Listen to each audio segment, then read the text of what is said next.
It was something else. OJ had an early version of a car phone.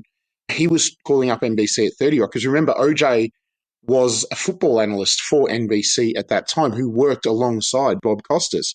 He was calling up Bob Costas to try and get what he wanted to say through to the news, but Costas wasn't there. He was acting as the host of the broadcast from Madison Square Garden, so they couldn't get onto him. Kind of fascinated to think how that might have changed things if we got OJ live on TV from the car explaining his state of mind. Hard to believe that this NBA Finals game was actually taking a back seat, no pun intended, to what was going on in real-world events. And you are in Australia right now. You're talking NBA basketball. You're talking great teams. You're talking great individual players. Takes it off, and there's number 23, and of course Johnny goes nuts. So we're all getting goosebumps thinking about it now. I just tried to go out there and play my game. I have no idea what you're talking about, Adam. I don't like anybody. I'm not a people person. Strand, you made the pass, yes. Christian, can you catch the ball? Yes. All the stars were aligned and all the muscles fired at the right time, and I was able to get off the ground and throw one down. I was saving that as a surprise for you. And now, introducing your host for In All Airness, Adam Ryan. Welcome to episode 141. Thanks for joining me. This is part 2 of my 1994 NBA Finals breakdown with Jared Prosser. We continue discussing the battle between the New York Knicks and Houston Rockets. In part 1, we covered through Game 4 of the series. Now it's essentially a best 2 of 3 scenario. As with part 1, the episode contains added audio snippets for greater context. Show notes for this episode and access to a huge archive of past episodes are available at inallairness.com. Now, onto the show. Houston at New York, June the 17th of 1994, a famous/infamous date in world history. We hear the following from Bob Costas on the NBC broadcast. Hello, everyone. I'm Bob Costas. It is our professional obligation to cover the ball game tonight. We will do that in what we hope is an appropriate fashion.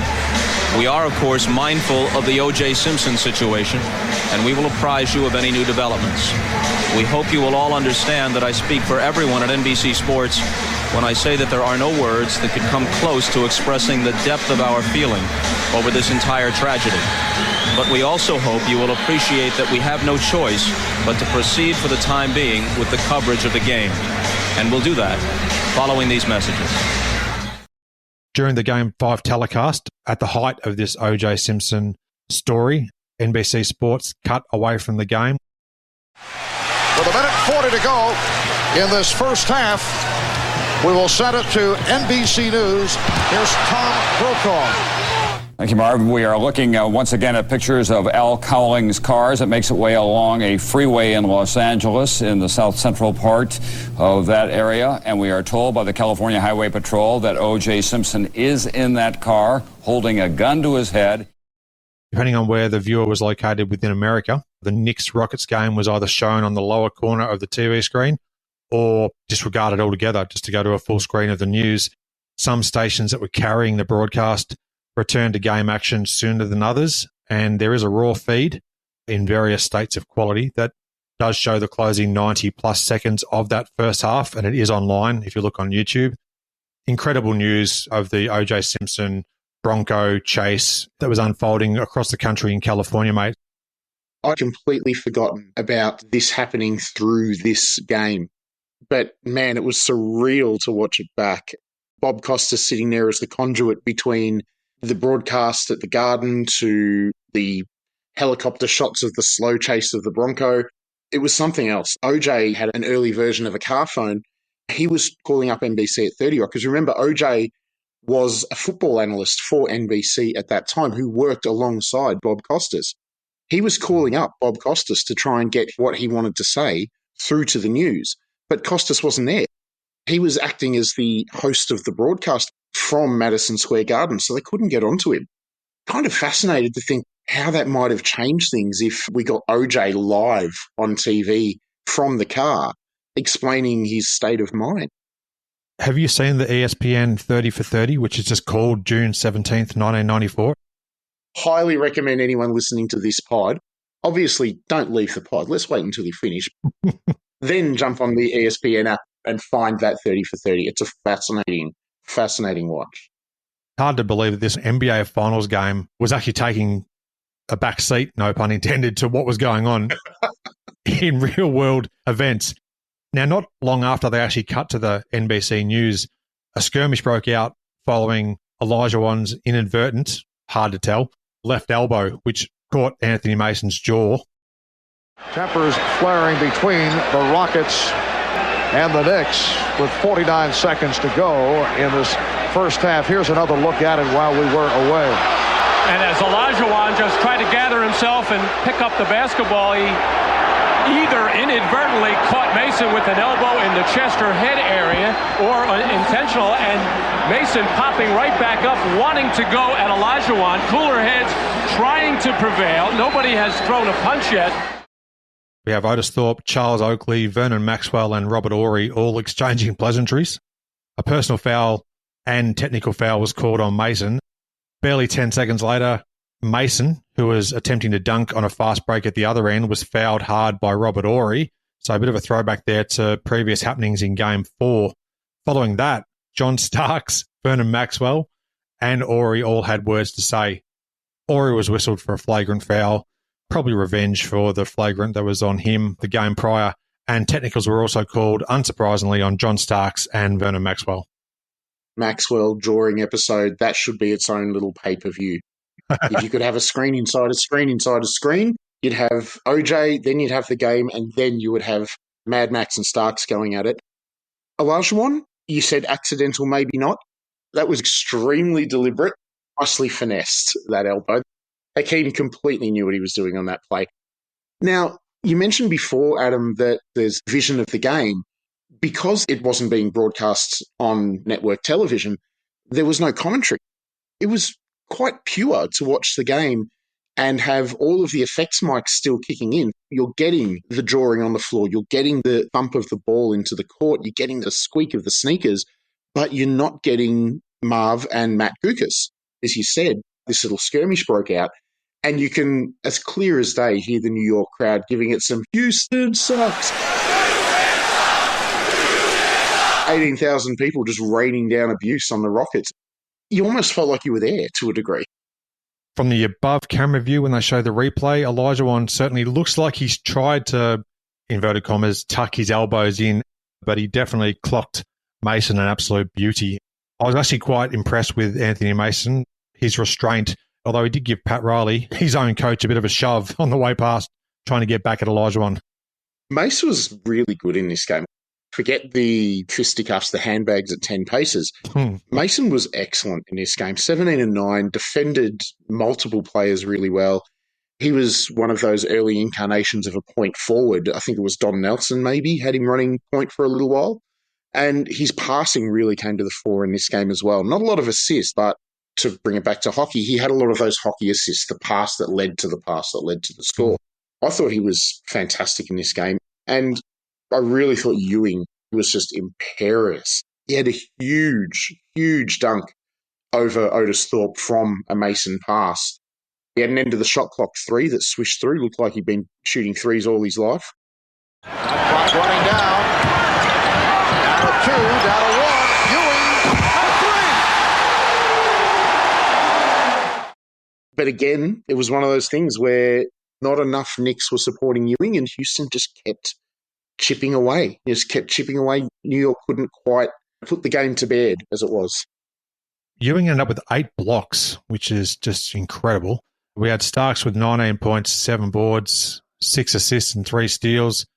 Oakley, 10 points, 6 boards. Otis Thorpe, co-captain of the Rockets, had a 14-point, 13 rebound effort. And Carl Herrera, another great performance here off the bench there with 11 points, 3 rebounds and 3 steals to help support Olajuwon's 27-point effort. But New York ultimately escaped. And Starks will dribble it out. The Knicks 91, the Rockets 84 as they head back to Houston for Game 6 on Sunday. This is the one where you're sitting there going, okay, well, here's the benefit of the 2-3-2 format for the lesser seed. Both teams have snuck an away win, but the Knicks only have to win one more in Houston and they're the champs. Houston's got to get it done twice.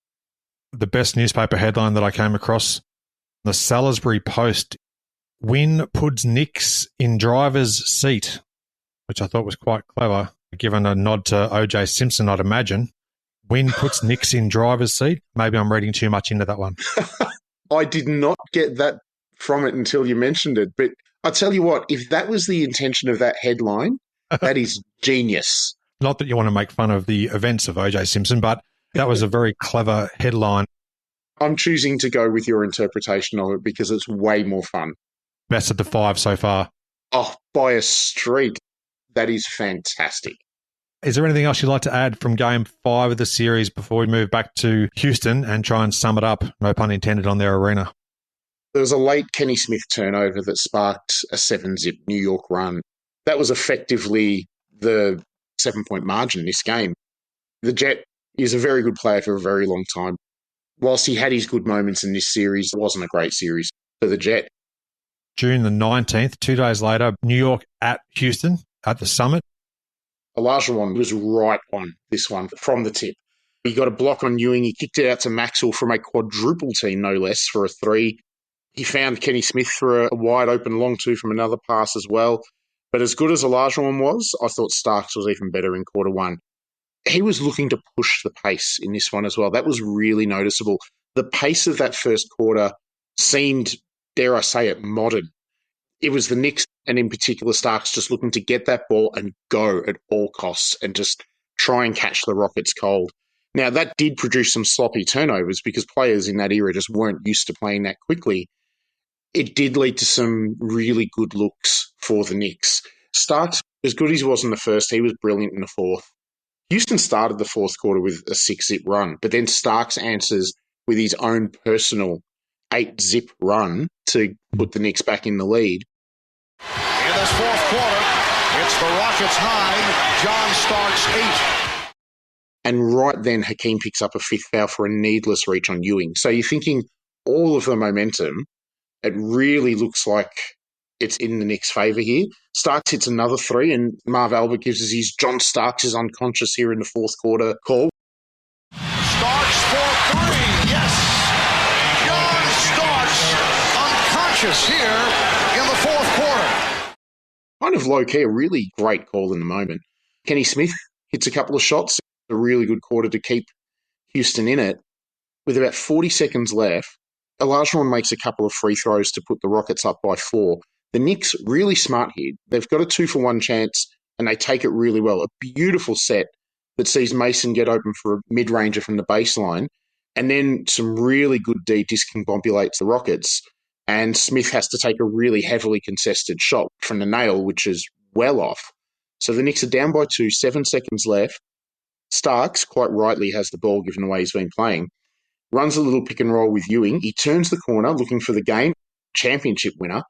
But Hakeem, brilliant defense for a guy on 5 fouls here. He recovers on the switch and gets barely a fingernail to that shot.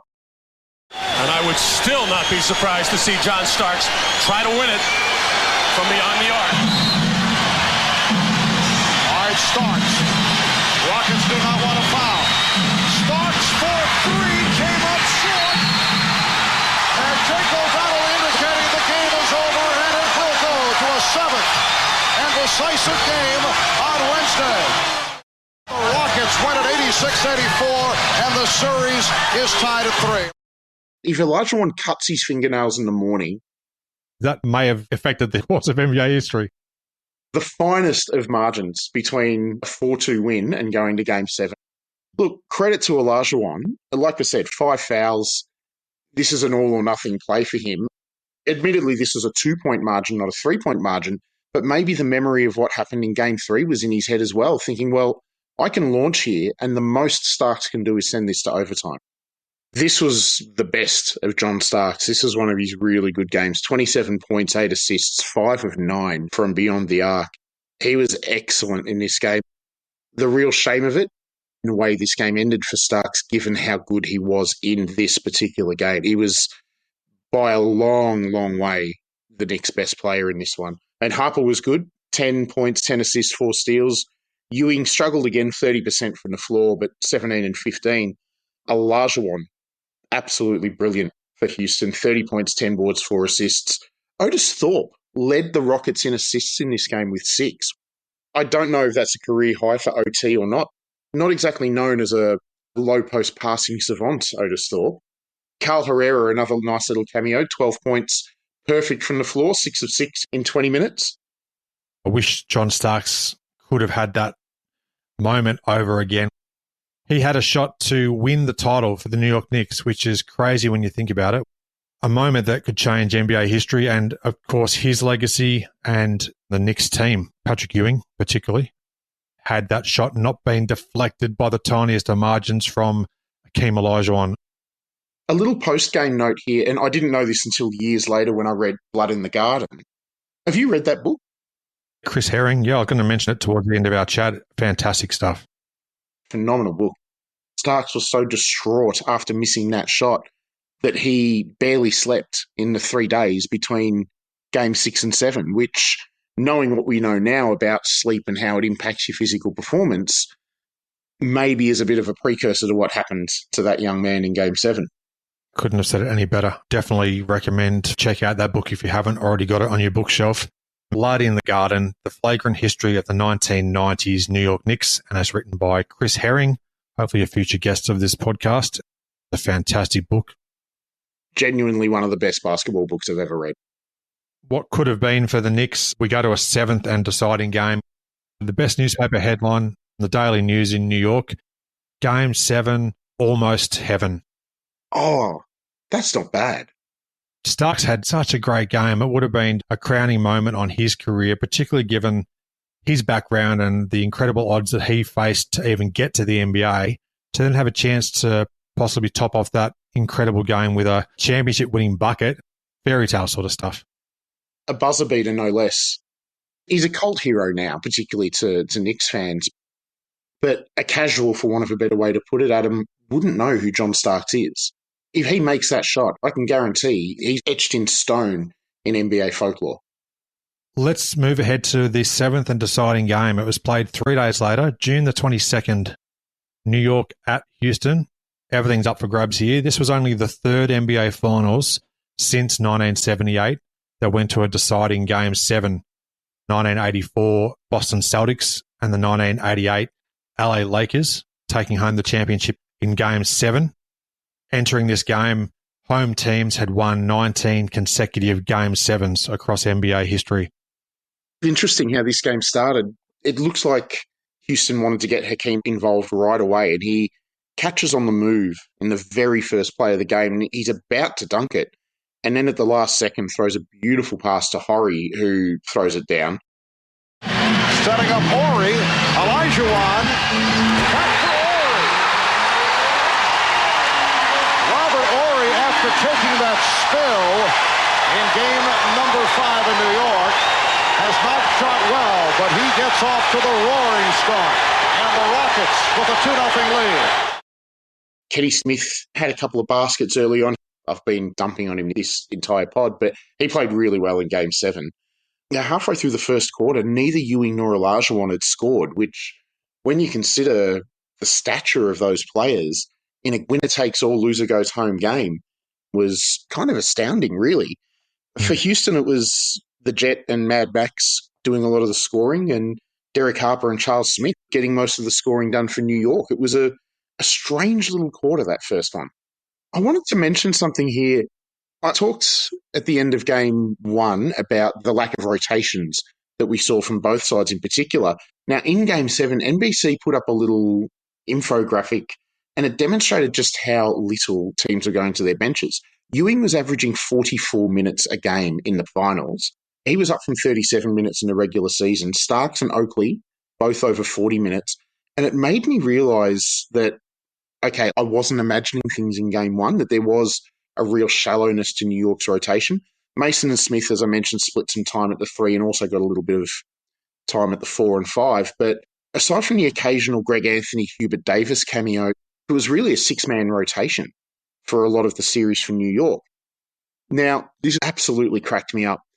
almost immediately after that graphic comes up, Rudy Tomjanovic throws in the strangest sub of this entire series, putting Earl the Twirl Cureton, pulling him out of cryogenic freezing to play 2 minutes. Now, this is a name that, unless you are like an absolute NBA-obsessed person, you won't know who Earl Cureton is.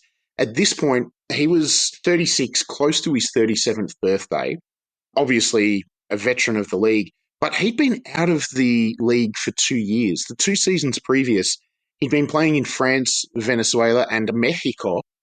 In the regular season, he had played 2 games for the Rockets. It almost felt to me like Rudy T had someone in his ear who was watching the TV going, hey, they just put up infographic. Why don't you show off how deep your bench is? And he's just gone for the most obscure person that he could find on his bench. When you insert a 36-year-old who's played 2 games all season and it's their first year in the league in 3 years into a finals game, a game 7 no less, you get what you ask for. Straight away, he blew a defensive assignment which forced a teammate to take a recovery foul to stop the drive, and he copped a massive earful for the blown rotation from Sam Cassell.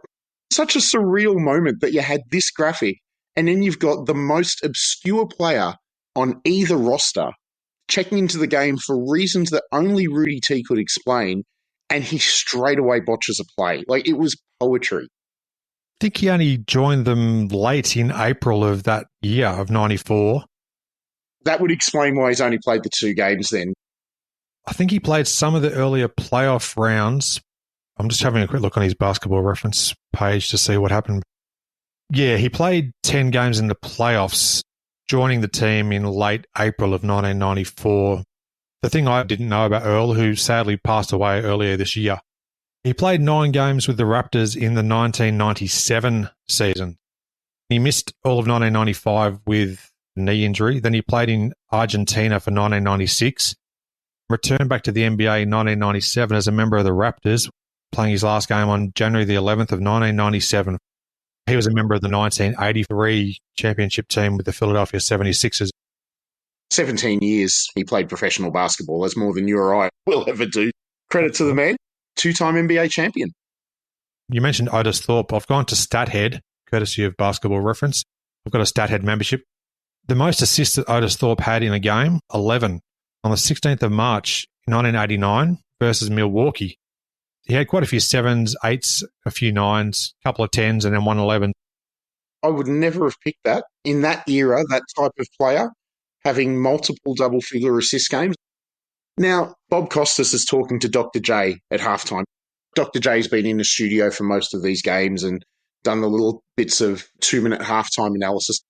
Costas asks Dr. J what Ewing needs to do to get going, and the good doctor's diagnosis is, and I quote, Ewing needs to play like a superstar and quiet the crowd. That's a Magic Johnson tweet. That is exactly like a Magic Johnson tweet. That was the most asinine, I have just put it into autopilot comment that you could possibly have. I'm sure that getting a Hall of Famer in there, they would have paid him good money for that, and I'm sure that they really got their money's worth, NBC. In quarter 3, play of the game for me, Houston had a baseline out of bounds, and they ran a beautiful little blob that saw Otis Thorpe set a great pick on Oakley, who was guarding Robert Horry. So frees Horry to streak to the hoop, and Vernon Maxwell, remember, baseline out of bounds, so it's got to be a really vertical pass, throws it up, Horry catches it, alley-oops it. The Rocket shot very well. What a play! Oakley turned his head, and Horry able to slam it on the inbound. Beautifully drawn up and executed. A real coach's wet dream type of play. It was perfectly done. Big shot Bob, we all think about the late game playoff threes, but he was very, very athletic as a younger man. John Starks, unfortunately, as we said, the highs of Game 6 followed by the lows of Game 7. You just imagine what could have been had a couple of players not named Patrick Ewing stood up at vital moments. Look, Ewing hit a couple of beautiful fadeaways over a larger one, but the Knicks, they almost looked lazy on offense. Like the ball movement, the passes were kind of floated rather than really crisp and hitting your player hard in the fingertips. The off-ball movement, when it was there, was sort of done at a brisk jog rather than a really hard sprint. I don't know what came over the Knicks in that last quarter. Maybe they were all transfixed by watching the car crash that was John Starks in the second half. He was kind of quiet in the first half, didn't do much wrong, but didn't do much right either. But he was clearly more assertive in the third. Whether Pat Riley had said, hey, we need you, or whether it was his own decision, we'll probably never know. He was clearly looking to get things going in the third. He found the space to launch and miss a pair of trays, which took him to 1 for 7 on the night. And this is about halfway through the third quarter. And we get some really, really prescient comments from both commentators here. Marv Albert tells us it's a troublesome situation for the Knicks because they are now in a situation where they must have Starks shoot himself back into it because it does not figure that Pat Riley will go to a Hubert Davis. And during the regular season, he might have gone to Rolando Blackman in this type of scenario.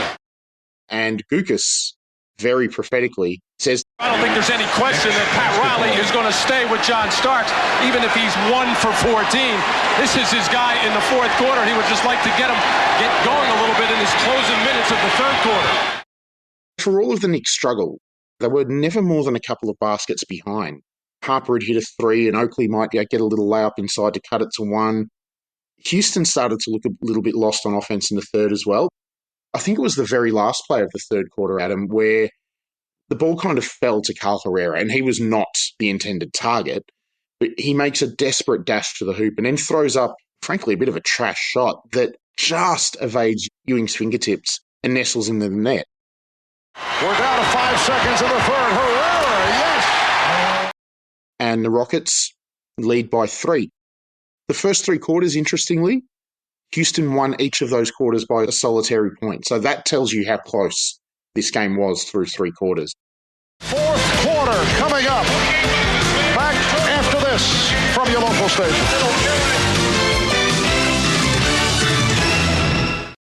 Now, the last quarter and the John Starks meltdown here. Misses a wide open 3, back iron, fine. If you're going to miss, back iron's probably the best miss. But he's now 0 from 6 from behind the arc. The very next possession, he gets out on the break and in kind of a proto-Curry type of shot, doesn't go to the basket but pulls up from 3. Now, it misses. Houston gets the rebound, and Olajuwon, who had stayed up the other end of the floor, hadn't trapped back on defense, receives a long pass and gets an easy bucket. Effectively a 5-point turnaround. Next possession, Starks wide open again. Again, he misses from 3. So all of a sudden, Starks is 0 of 8 from behind the line. And the Knicks, at this point, are pretty much imploding. When they're not turning it over through those bad passes and lack of movement that I mentioned, Starks is just struggling to hit a bovine's backside with a banjo. He is way off with everything. Houston can't capitalize, though. Strangely, they just can't find the momentum themselves. Hakeem looks absolutely gassed. He's getting the ball in the block, and rather than going at Ewing, he's almost instantly taking fadeaways, like he just doesn't have the legs to go at Patrick. But there's a couple of big moments in this game which really decide the championship with around 2 minutes to play. Hakeem gets it in the low block again and finally attacks Ewing, and he hits an acrobatic shot over him. Ewing, in response, misses a dead set gimme, and then Vernon Maxwell drains a massive 3. Olajuwon changed his mind. Maxwell for 3. Vernon Maxwell from downtown. And the Rockets now lead 83-75. Timeout called by the Knicks. A minute 48 remaining in the fourth quarter. The Houston players are absolutely giddy at this point. Quite telling, wasn't it? Because it was at the point where I think we're so close to getting this championship. The first major league championship for Houston in any sport, too. A couple of minutes of good, hard-nosed basketball ahead of them to secure that title. Now, out of that timeout, the Knicks cut it to 6 and get a stop. So they're still in it. But Starks misses another 3 that would have halved the margin. The rebound is tied up. It's a jump ball in the Knicks' offensive circle. And if I can, a little soliloquy, let's get rid of the possession arrow at all levels of basketball. It is the stupidest rule. I just don't get why we do it. Anyway, rant over. The Knicks win the jump ball, so they've got a chance to again eat into this lead. Of course, it falls straight to Starks, who misses another three. Otis Thorpe gets the board, gets fouled.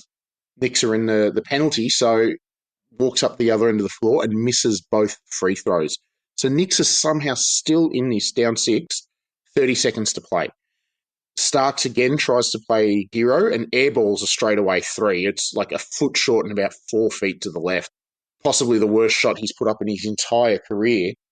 Houston from there pretty much realised that the championship is theirs. Jet and Max will make their free throws. Hubert Davis and Derek Harper hit some late threes. Now it's too little too late. And fittingly, Hakeem has the ball as time expires. Houston hold on for a 90-84 victory, and the Rockets win the NBA championship 4-3.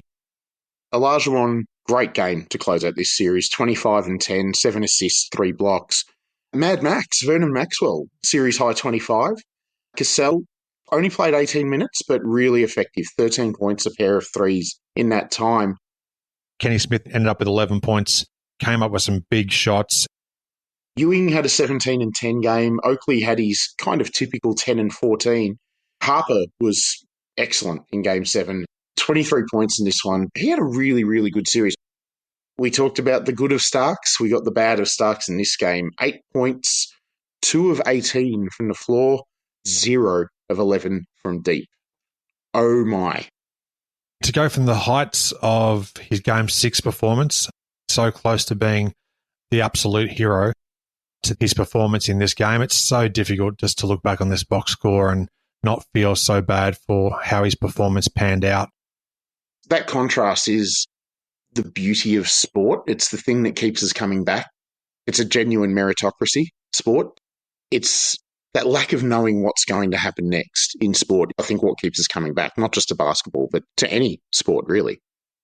New York outscored Houston in the fourth quarter of games 1 through 6. Unfortunately for the Knicks, that trend stopped in Game 7 as the Rockets edged the Knicks 27-24 in the most important quarter of the 1994 season. The Rockets hold on for a 6-point win. Hakeem Olajuwon was named the unanimous finals MVP. Celebrations were set to commence. One last note on John Starks. We always hear that you miss 100% of the shots you don't take. Shooters have got to shoot. You're out there for a reason. And sometimes you just hope that you don't miss 100% of the shots that you do take. 0 of 11 from the three-point line. He finished with 8 points, 2 rebounds and 2 assists.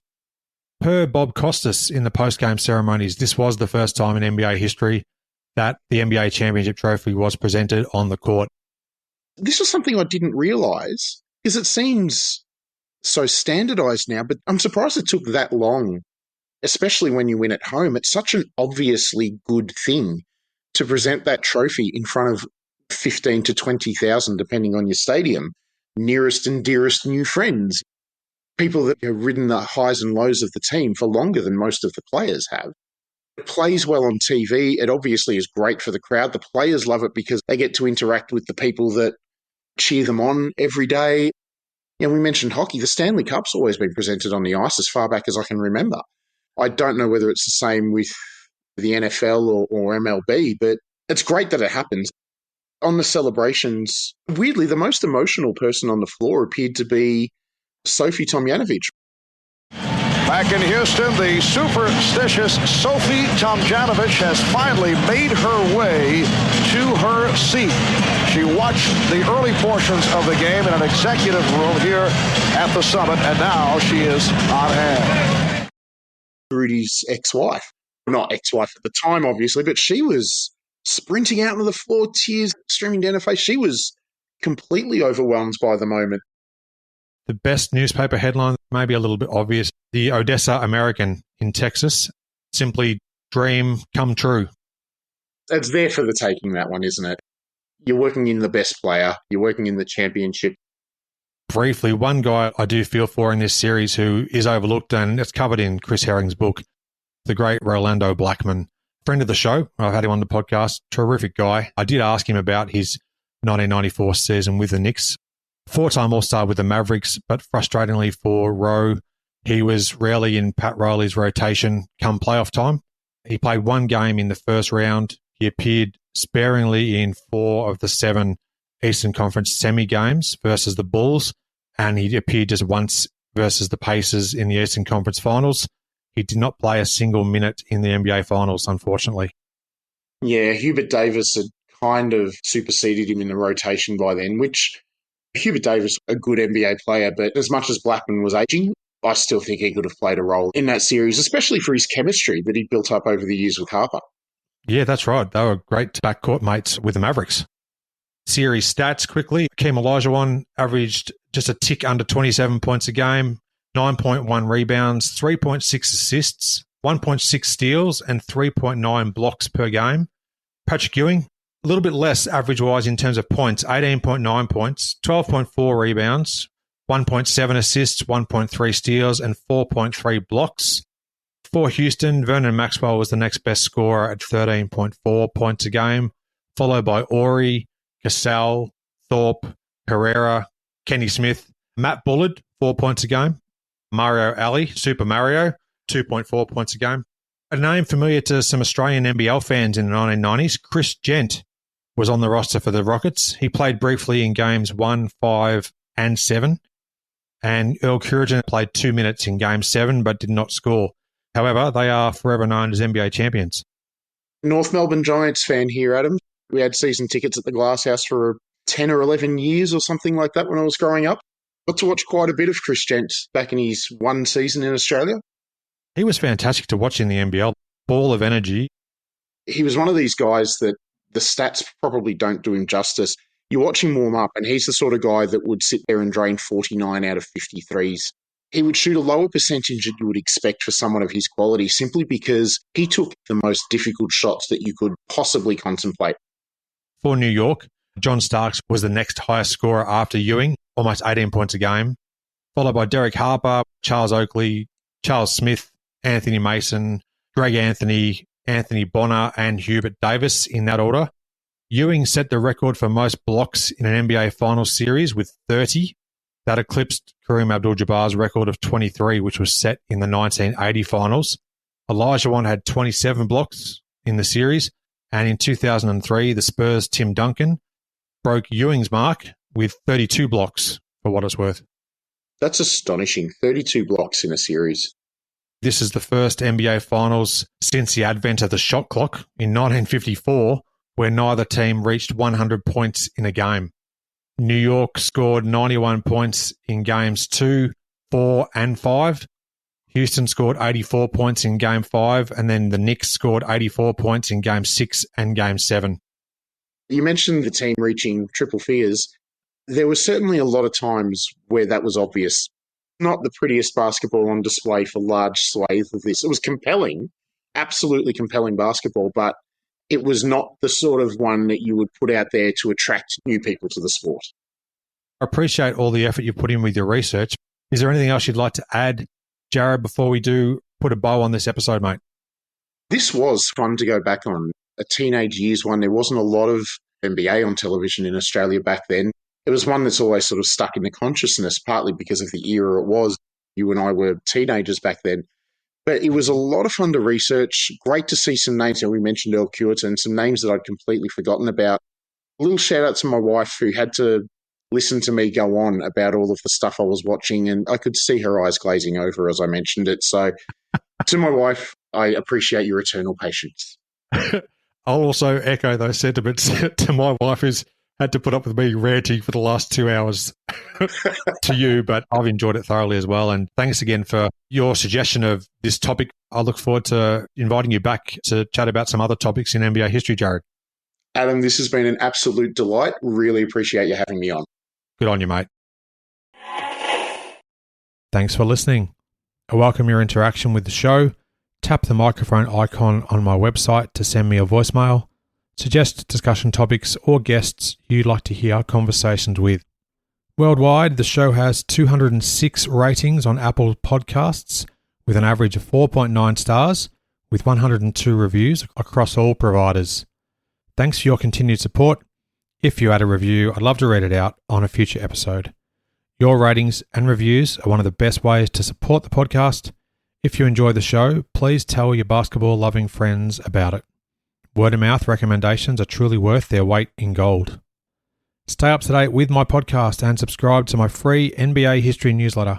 You'll receive exclusive details on upcoming episodes, future guests to appear on the show, and more. Sign up via my website or simply email me, inallairness@gmail.com. You can follow my show in various ways. Search In All Airness, 3 words, on your listening app of choice. The show is available on most platforms. Check the podcast archive for plenty more episodes with a great range of guests. Join me next time for another edition of the show.